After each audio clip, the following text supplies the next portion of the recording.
जानकारी लेंगे तो इस चीज की जानकारी लेंगे हम कि टेंस और सेंटेंस में अंतर क्या क्या तो टेंस है और क्या सेंटेंस है। अधिकांश मैंने देखा है कुछ बच्चे क्या करते हैं, टेंस को तो सेंटेंस समझ बैठते हैं और सेंटेंस को टेंस। तो जब तक हमें जानकारी नहीं होगी तब तक हम गलती करते रहेंगे, तो इसकी जानकारी चाहिए। देखो टेंस ये है, क्या है आपका टेंस। अगर इसकी हिंदी की बात आती है तो इसे बोलते हैं काल।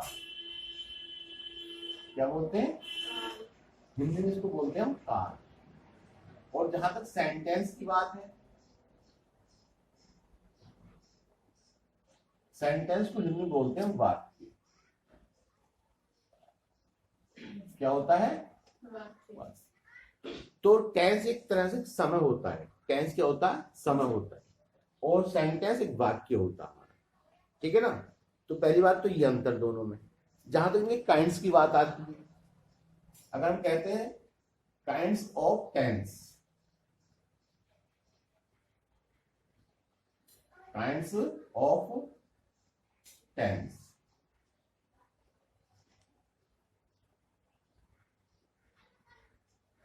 तो three kinds of tense,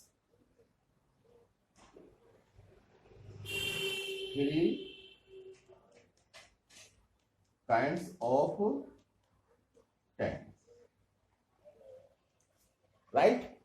Three kinds of tense. One,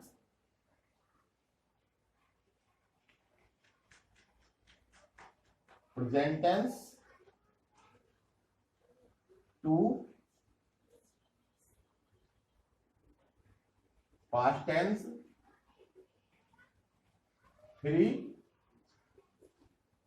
future tense. ये टेंस की बात आती है, समय हो गया वर्तमान काल, भूतकाल और ये हमारा भविष्य काल। तीनों में काल लगा, क्योंकि टेंस मीन्स क्या होता है? काल। तो तीनों में काल लगा। अब बात आती है हमारी सेंटेंस की। क्या की बात आती है? Sentence. Kinds of sentence. Kinds of sentence, five kind, five kinds of sentence. One,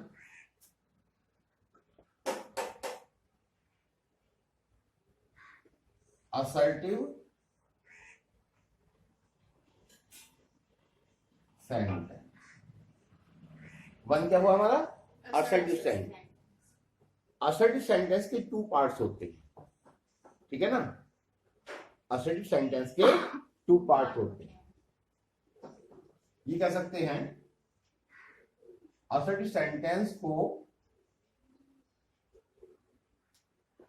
दो भागों में बांटा गया। असर्टिव सेंटेंस को क्या भागों में बांटा गया? यानी कि two parts of assertive sentence. अंग्रेजी की बात आती है two parts of assertive sentence. One part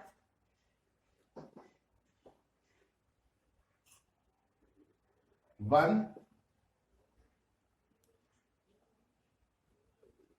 affirmative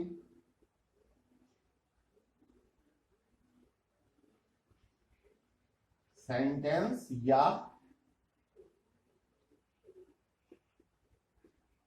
positive sentence. Two part,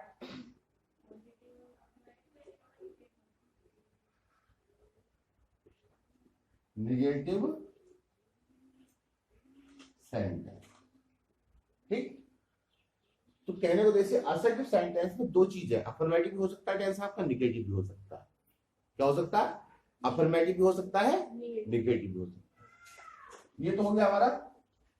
अब आता है हमारा अगला, असर्टिव के बाद आता है इंट्रोगेटिव। क्या आता है? Interrogative sentence.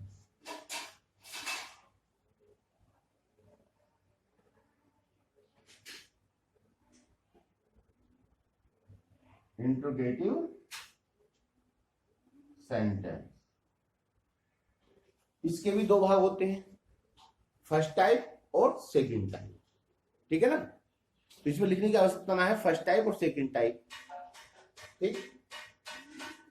सी होता आपका, अगर सी की बात आती है, imperative sentence.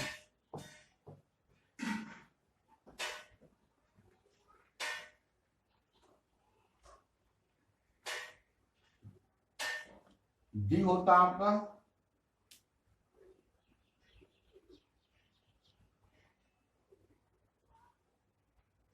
Exclamatory sentence.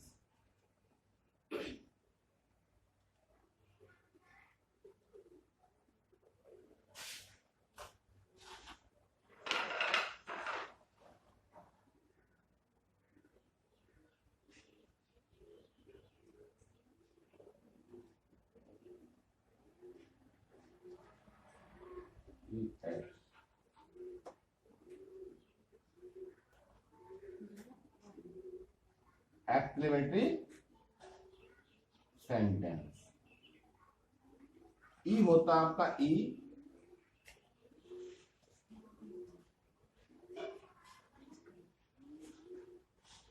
Optative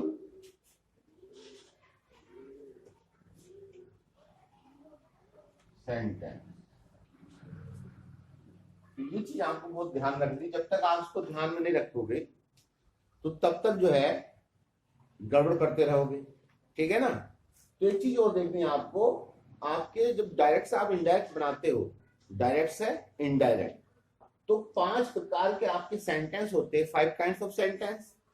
तो वो 5 ही प्रकार के 5 ही तरह से बनते हैं। यानी कि सबसे पहले हम बनाना सीखेंगे असर्टिव में, फिर बनाना सीखेंगे हम इंट्रोगेटिव में, फिर बनाना सीखेंगे हम इंपरेटिव में, फिर बनाना सीखेंगे हम एक्सक्लेमेटरी में, और फिर बनाना सीखेंगे हम ऑब्जेक्टिव। 5 तरह से वो बनेंगे आपको, ठीक है।